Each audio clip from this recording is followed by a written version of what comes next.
Well, thank you very much, and I just want to say that I'm really privileged to be here in front of AFT. Are you all members?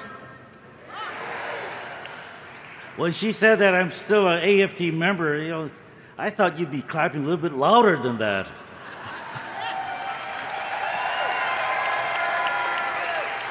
I want to thank you for inviting me to your convention and thank your president, Weingarten, for all the great work you're doing for America's children. As many of you may know, I'm a public education teacher. I am a former member and still a member of AFT. I am a Democrat, and I am for a public education system that provides equity for each and every child. Reclaiming the promise of public education. What a great theme. 3 words that sum up our goals for true reform in public education. Many people in D.C. and around this country want to privatize high-quality education, to make it a privilege that only the very few can have, and not a right for all our children. A gated community, if you will, instead of a neighborhood. They speak of equity and equality, but their actions speak louder than their words. I would say that the vast majority of people still don't understand equity. Equity in education fundamentally means providing a unique and individualized experience for each and every child. It means that each and every child will receive the full human and physical resources required and deserve, that each child requires and deserves to have a chance at success. Now, last year, your president, Randy Weingarten, contributed her service on the Equity and Excellence Commission. This commission, formed through my work on the Appropriations Subcommittee, released the powerful report entitled, For Each and Every Child. I'd like to thank Randy for her service on the commission and for her fundamental commitment to students, teachers, and support staff. Her leadership on this issue and the support of organizations like AFT make me believe we can achieve equity for our students as we define equity. For each and every child makes it clear that equity is the most important educational issue that we face. It is a constitutionally protected right for each and every child. The report cuts through noise. It lays out 5 well-defined steps that, taken together, will move equity forward. 1, improving school finance and efficiency. 2, improving teaching, leading, and learning opportunities. 3, ensuring access to high-quality early childhood education. 4, meeting the needs of each student in high-poverty communities. And 5, improving governance and accountability. Now, when people ask me, how do we begin to repair our system? I hand them a copy of this report and tell them that the answers are right here.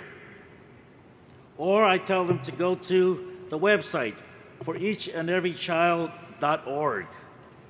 These recommendations are direct, non-partisan, and doable.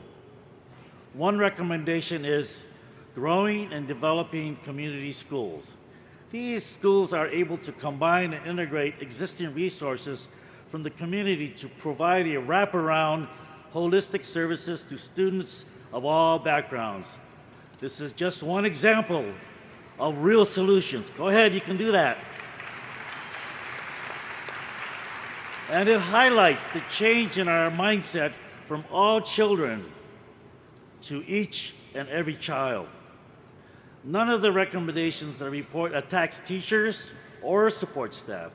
We know you are the most important factor in determining the educational outcomes inside the walls of the schools.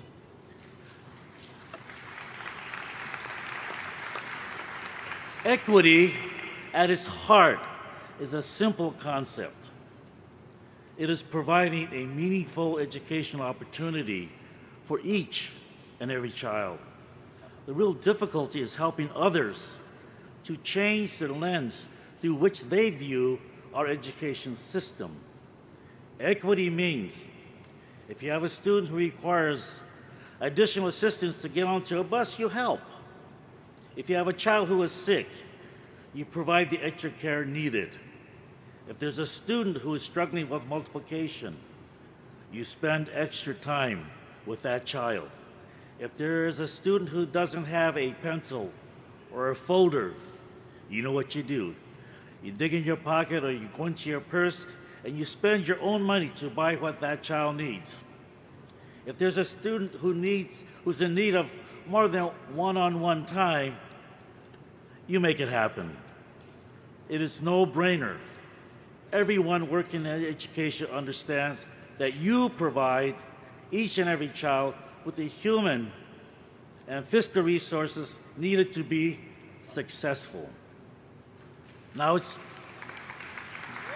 time for the federal government to recognize the inherent value of every child, to focus its vast resources on these specific needs, to eliminate the waves of funding that crash from barely just enough down to unsustainably deficient that schools everywhere has to deal with every year, state by state.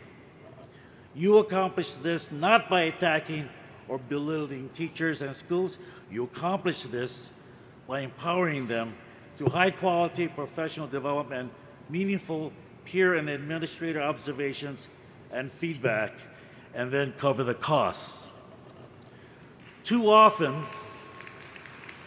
our educational system jumps to quick fixes that do nothing to address our systemic inequalities, poverty, lack of resources, and a fundamental lack of support. Like voices in a crowded theater, the critics shout, "Fire bad teachers, increase accountability to test scores, enhance competition." But these are all smokescreens that distract from the real problems public education system faces. Whenever someone suggests one of these quick fixes, I tell them one thing: just read the report. Read the report. Read the report and understand the report, and you will change your focus to each and every child. They will realize that it's not a difficult change to make in our system which will address equity. It just takes thought, courage, direction, dedication, and effort. When this is done, we'll reclaim the promise of public education and truly reclaim the opportunity for excellence in educational equity for each and every child so that they can have success in their lives. My name is Mike Honda. I'm a public school teacher with a life certificate, and I believe in you, and I believe in the promise of public education and equity for each and every child. Thank you. Thank you, AFT.